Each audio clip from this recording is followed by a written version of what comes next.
Hello students. So last class வந்து பார்த்தோம்னா pancreas பத்தி பார்த்திருந்தோம். Okay, so at last நான் உங்களுக்கு கேட்ட questions வந்து பார்த்தோம்னா name the two types of cells of isolates of Langerhans. Langerhans ல இருந்து இருக்கக்கூடிய two types of cells என்னென்ன? Alpha cells and beta cells. Okay, so and the hormone secreted by it. அந்த cells வந்து எந்த hormone secrete பண்ணுதுன்னு கேட்டிருக்கேன். So alpha cell secretes glucagon. Okay, beta cell secretes insulin. This is the answer. Okay, so next second question, difference between insulin and glucagon. Okay, so insulin க்கு glucagon க்கு இருக்கக்கூடிய difference வந்து கேட்டிருந்தேன். Okay, so insulin வந்து பார்த்தா என்ன பண்ணும்? Insulin acts. Okay, so insulin என்ன பண்ணும் அப்படினா it helps to reduce the concentration of glucose. bloodல வந்து பார்த்தா glucose concentration reduce பண்ணும். Okay, so ஆனா glucagon என்ன பண்ணும் அப்படினு பார்த்தா it increases the concentration of glucose in the blood. bloodல வந்து glucose concentration increase பண்ணும். Okay, so insulin converts glucose into glycogen. Glucose வந்து glycogen convert பண்ணும். Okay, so glucagon என்ன பண்ணும்? Glycogen, it converts glycogen to glucose. Okay, glycogen வந்து glucose convert பண்ணிடும். So 2 marks there, so 2 points is enough. Okay, so and you can write one more difference point. Another, insulin is secreted by the beta cells of pancreas. Okay, so isolates of Langerhans இருக்கக்கூடிய beta cells வந்து insulin வந்து release ஆகுது. அதே மாதிரி glucagon வந்து பார்த்தா it is released from the alpha cells of isolates of Langerhans அப்படினு சொல்லி இன்னொரு point you can include. Okay, so next third question, list out the characteristic features of diabetes mellitus. So diabetes mellitus oda characteristic features. Okay, so hyperglycemia. Okay, next வந்து பார்த்தனா glycosuria, polydipsia, polyphagia and at last என்னது? Polyuria, polydipsia, polyphagia. Okay, yes, so in today's class, okay, so இன்னைக்கான class வந்து பார்த்தா we are going to see about adrenal gland. Okay, so after pancreas க்கு அடுத்தது உங்களுக்கு இருக்கக்கூடிய gland என்னது அப்படினு வந்து பார்த்தோம்னா it is adrenal gland. அந்த நேம்ல இருக்கு adrenal gland. Okay, adrenal gland அப்படினு வந்து பார்த்தோம்னா adna above னு அர்த்தம். adrenal gland. Okay, so adna above னு அர்த்தம். Okay, so renal னா kidney னு அர்த்தம். Okay, so அப்போ கிட்னிக்கு மேல இருக்கக்கூடிய ஒரு gland தான் வந்து பார்த்தோம்னா adrenal gland. Okay, so kidney வந்து பார்த்தோம்னா bean shapeல இருக்கும். Okay, so இந்த கிட்னிக்கு மேல ஒரு triangle shapeல ஒரு gland இருக்கும். So இதுதான் வந்து பார்த்தோம்னா adrenal gland. Okay, so இந்த adrenal glandக்கு இன்னொரு நேம் இருக்கு. என்னது? suprarenal gland. What is the name? Suprarenal gland. Okay, so supra. Okay, okay, so supra actually in the biological terms வந்து பார்த்தா உங்களுக்கு நாலு term வரும். Okay, so anterior, posterior, superior, inferior. Okay, so anterior னா front side, posterior னா back side, superior னா மேல, inferior னா கீழ. Okay, so அப்ப supra னா superior, renal னா kidney. Okay, அப்போ supra னா அந்த renal க்கு superior position வருது, renal க்கு renal னா kidney. அப்ப kidney க்கு மேல இருக்கக்கூடிய gland தான் வந்து பார்த்தனா adrenal gland. Okay, so adrenal gland is otherwise called as suprarenal gland. Okay, so adrenal gland வந்து என்ன ஷேப்ல இருக்கும் அப்படினு வந்து பார்த்தனா triangle ஷேப்ல இருக்கும். Okay, so இந்த adrenal gland வந்து பார்த்தனா two regions நமக்கு வந்து இருக்கும். So outer region வந்து பார்த்தனா cortex, adrenal cortex அப்படினு சொல்லுவோம். inner region வந்து பார்த்தனா medulla, adrenal medulla அப்படினு சொல்வாங்க. சரியா? So இந்த cortex and medulla இது ரெண்டுத்துலயுமே வந்து பார்த்தனா cortex வந்து சில set of hormones வந்து ரிலீஸ் ஆகும், medulla வந்து சில set of hormones வந்து ரிலீஸ் ஆகும். Okay, அந்த எல்லா ஹார்மோன்ஸ்க்குமே வந்து பார்த்தா அதோட functions வந்து they are totally different. Okay, so நம்ம first வந்து பார்த்தனா adrenal cortex பத்தி டிஸ்கஸ் பண்ணலாம். Okay, so adrenal cortex வந்து பார்த்தனா three regions or three layers வந்து present இருக்கும். adrenal cortex வந்து பார்த்தனா 3 layers வந்து இருக்கும். 1 2 3. Okay, so அதே மாதிரி 3 layers வந்து பார்த்தனா இருக்கும் adrenal cortex. அந்த 3 layers என்னென்ன அப்படினு வந்து பார்த்தனா zona glomerulosa, zona fasciculata, zona reticularis. Okay, zona glomerulosa, zona fasciculata, zona reticularis. These are the 3 layers of adrenal cortex. adrenal cortex இருக்கக்கூடிய மூணு layers இதுதான். Okay, so இப்போ வந்து பார்த்தா adrenal cortex வந்து பார்த்தா நமக்கு two hormones வந்து ரிலீஸ் ஆகுது. Okay, so glucocorticoids, another one is mineralocorticoids. What are the two hormones? So first வந்து பார்த்தா glucocorticoids. Okay, glucocorticoids. Second one வந்து பார்த்தா mineralocorticoids. So name it gluco அப்படினா என்னது? It regulates the glucose level.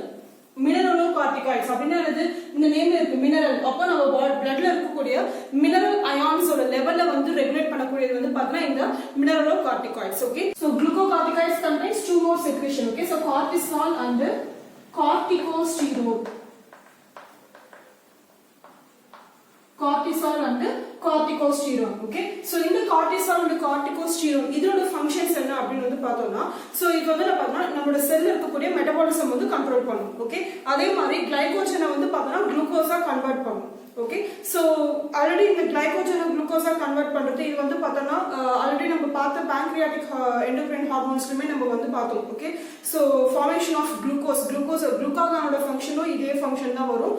So கூடவும் வந்து பார்த்தோம்னா இந்த குளுக்கோகார்டிகாய்ட்ஸும் வந்து பார்த்தோம்னா இந்த ஃபங்க்ஷனும் கூட சேர்த்து செய்யும். ஓகே, சோ ஃபர்ஸ்ட் பாயிண்ட் வந்து பார்த்தா they regulate cell metabolism. நம்மளோட பாடியில நடக்கக்கூடிய செல் மெட்டபாலிசம் வந்து கண்ட்ரோல் பண்ணும். ஆல்ரெடி ப்ரீவியஸ் வீடியோஸ்ல செல் மெட்டபாலிசம்க்கு ரொம்பவே நம்ம வந்து நிறைய இடத்துல வந்து பார்த்தா அதோட எக்ஸ்பிளனேஷன் பார்த்தோம். So if you want check it there. Okay, so next second point வந்து பார்த்தா it stimulates the formation of glucose from glycogen. Okay, so liverல இருக்கக்கூடிய glucose எப்பவுமே ஸ்டோரேஜ் ஃபார்ம் வந்து பார்த்தா glycogen. Okay, so அந்த glycogen எங்க ஸ்டோர் ஆகும், லிவர்லயும் நம்மளோட skeletal musclesலயும் வந்து பார்த்தா glycogenனா வந்து glucose எக்ஸஸா இருக்கக்கூடிய glucose வந்து ஸ்டோர் ஆயிருக்கும்.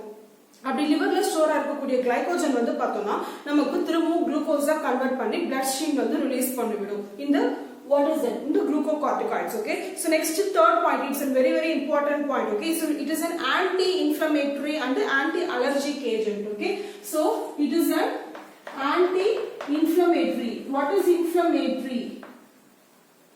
Anti-inflammatory. Okay, so inflammation அப்படினா வந்து பார்த்தா வீக்கம். ஓகே, இன்ஃப்ளமேஷன் அப்படின்னா வந்து பார்த்தோன்னா செவன் ஆகி வீங்குது பார்த்தீங்களா, ஸோ அந்த வீக்கத்தை தான் வந்து பார்த்தா இன்ஃப்ளமேஷன் அப்படின்னு சொல்லுவாங்க. ஸோ இந்த மாதிரி இந்த தேவையில்லாத நம்ம பாடியில் ஏதாச்சும் ஒரு வைரஸ்னாலோ ஏதாச்சும் ஒரு பாக்டீரியல் இன்ஃபெக்ஷன்ஸ்னாலோ நமக்கு வரக்கூடிய இந்த வீக்கத்தெல்லாம் வந்து குறைக்கிறதுக்காக நம்ம பாடியிலேயே வந்து பார்த்தோன்னா நேச்சுரலாக ரிலீஸ் ஆகக்கூடிய ஒரு ஹார்மோன் தான் வந்து பார்த்தா இந்த குளுக்கோகார்டிகாய்ட்ஸ். ஸோ நம்ம பாடியே வந்து பார்த்தோன்னா அந்த இன்ஃபெக்ஷன் ஓவர் கம் பண்ணி அந்த வீக்கத்தை வந்து குறைக்கிறதுக்காக ட்ரை பண்ணும். அதுதான் வந்து பார்த்தோன்னா ஆன்டி இன்ஃப்ளமேட்டரி ஆக்ஷன். இன்ஃப்ளமேட்டரி அப்படின்னா வீக்கத்தை கொடுக்கும், ஆன்டினா ஆப்போசிட், அப்போ இந்த இன்ஃப்ளமேஷனை வராம தடுக்கும். Okay, so that is anti inflammatory. Next one வந்து பார்த்தா ஆன்டி அலர்ஜிக். ஓகே, ஸோ நிறைய ஒரு சிலருக்கு வந்து பார்த்தோம்னா நிறைய சப்ஸ்டன்ஸ்க்கு வந்து அலர்ஜி ஆகும். ஸோ கத்திரிக்கான அலர்ஜி, ஒவ்வொரு ஃபுட் சப்ஸ்டன்ஸ்க்கு டைரி ப்ராடக்ட்ஸ்க்கு வந்து பார்த்தா ஒரு சிலருக்கு அலர்ஜி வந்து காஸ் வரும். அந்த மாதிரி ஒவ்வொருத்தவங்களுக்கும் ஒவ்வொரு சப்ஸ்டன்ஸ் வந்து அலர்ஜி இருக்கும். ஸோ இந்த மாதிரி அலர்ஜிக் ரியாக்ஷன்ஸ்க்கு ஆப்போசிட்டா வந்து ஆக்ட் ஆகும். That is anti allergic. Okay, so next the second one வந்து பார்த்தோம்னா மினரலோகார்டிகாய்ட்ஸ். இந்த நேம்ல இட் ரெகுலேட்ஸ் மினரல் கான்சென்ட்ரேஷன் இன் அவர் பாடி. எது நம்ம மினரல் அயான்ஸ் அப்படின்னு சொல்றோம், நம்ம பாடியில் இருக்கக்கூடிய கால்சியம், சோடியம், பொட்டாசியம் இதெல்லாம் இருக்கு இல்லையா, ஸோ இதுதான் வந்து பார்த்தோம்னா மினரல் அயான்ஸ் அப்படின்னு சொல்றோம். இந்த மினரல் அயான்ஸ்மே வந்து பார்த்தோம்னா ஒவ்வொரு அயான்ஸ்க்கும் ஒவ்வொரு லெவல்னு ஒன்று இருக்கு. அந்த பர்டிகுலர் லெவல்ல வந்து பார்த்தா நம்ம பாடியில இருக்கணும். அதை விட அதிகமானாலும் ப்ராப்ளம் தான், கம்மியானாலும் ப்ராப்ளம் தான். ஸோ அந்த மினரல் அயான்ஸோட லெவல்ல வந்து நார்மல் லெவல்ல மெயின்டைன் பண்றது வந்து பார்த்தோம்னா இந்த மினரலோகார்டிகாய்ட்ஸ் தான்.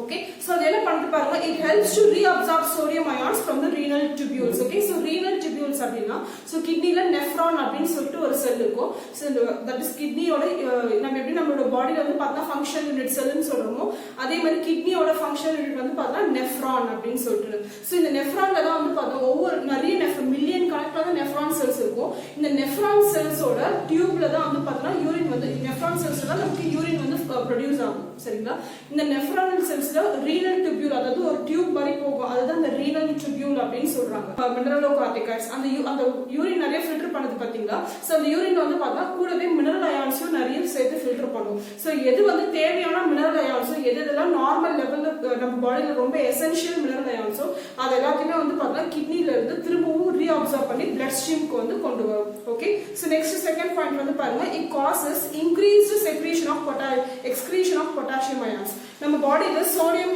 கால்சியம் இந்த அயான்ஸ் எல்லாம் வந்து பார்த்தா நம்ம பாடியில எக்ஸஸா நார்மல் லெவலை விட கொஞ்சம் அதிகமாக இருந்தாலும் நம்ம பாடியில ஸ்டோர் ஆகும். ஆனா பொட்டாசியம் வந்து பார்த்தா நம்ம பாடியில எப்பவுமே வந்து ஸ்டோர் ஆகாது. அதனால வந்து பார்த்தா அது அப்பப்போ வந்து பார்த்தா எக்ஸ்கிரீட் ஆகிட்டே இருக்கும். நார்மல் லெவல் இருக்கும், நார்மல் லெவல் மினிமம் கொஞ்சம் லெவல் அதிகமானாலும் யூரின்ல வந்து எலிமினேட் ஆகும். ஓகே சோ பொட்டாசியம் அயான்ஸோட லெவல்ல வந்து பார்த்தோம்னா நார்மலைஸா வச்சுக்கிறது வந்து பார்த்தோம்னா இந்த மினரலோகார்டிகாய்ட்ஸ் எக்ஸஸா இருக்கிற பொட்டாசியம் அயான்ஸ் யூரின்ல வந்து எலிமினேட் பண்ணிடும் ஓகே சோ தட் சோ அந்த யூரின் எலிமினேஷனை கண்ட்ரோல் பண்றது இந்த மினரலோகார்டிகாய்ட்ஸ் தான் okay then it regulates the electrolyte balance அப்படின்னா என்ன அதாவது ஒரு நம்மளோட பிளட் இருக்கு அப்படின்னா பிளட்ல வந்து மினரல் அயான்ஸ் இவ்வளவுதான் இருக்கணும் அப்படின்னு ஒரு லெவல் இருக்கு அதை விட அது அதிகமா இருந்துச்சு அப்படின்னா அந்த பிளட்டோட அந்த ஃப்ளூயிடிட்டியே வந்து மாறிடும் பிளட்டுக்கு ஒரு திக்னஸ் ஒரு டென்சிட்டி ஒரு ஃப்ளூயிட் நேச்சர் இருக்கு அந்த அப்போ இந்த மினரல் அயான்ஸோட கான்சென்ட்ரேஷன் அதிகமாகும் போது அந்த பிளட்டோட நேச்சரே வந்து நமக்கு மாறிடும் ஓகே சோ அந்த பிளட்ல இருக்கக்கூடிய இந்த எலக்ட்ரோலைட்ஸ்லாம் என்னது இந்த சோடியம் அயான் பொட்டாசியம் அயான் இந்த கால்சியம் அயான்ஸ்லாம் இருக்கு இல்லையா சோ இதோட கான்சென்ட்ரேஷனை வந்து பார்த்தா கரெக்டா மெயின்டைன் பண்றது இந்த mineralocorticoids that is electrolyte balance okay அதே மாதிரி பாடியோட fluid volume that osmotic pressure அதே மாதிரி blood pressure இது எல்லாத்தையுமே வந்து பார்த்தா கண்ட்ரோல் பண்றது இந்த மினரலோகார்டிகாய்ட்ஸ் தான் okay so then we came to the end of this session okay அதாவது என்னது about the adrenal cortex okay adrenal cortex ல இருந்து ரிலீஸ் ஆகக்கூடிய ஹார்மோன்ஸ் பத்தி பார்த்து முடிச்சிட்டோம் okay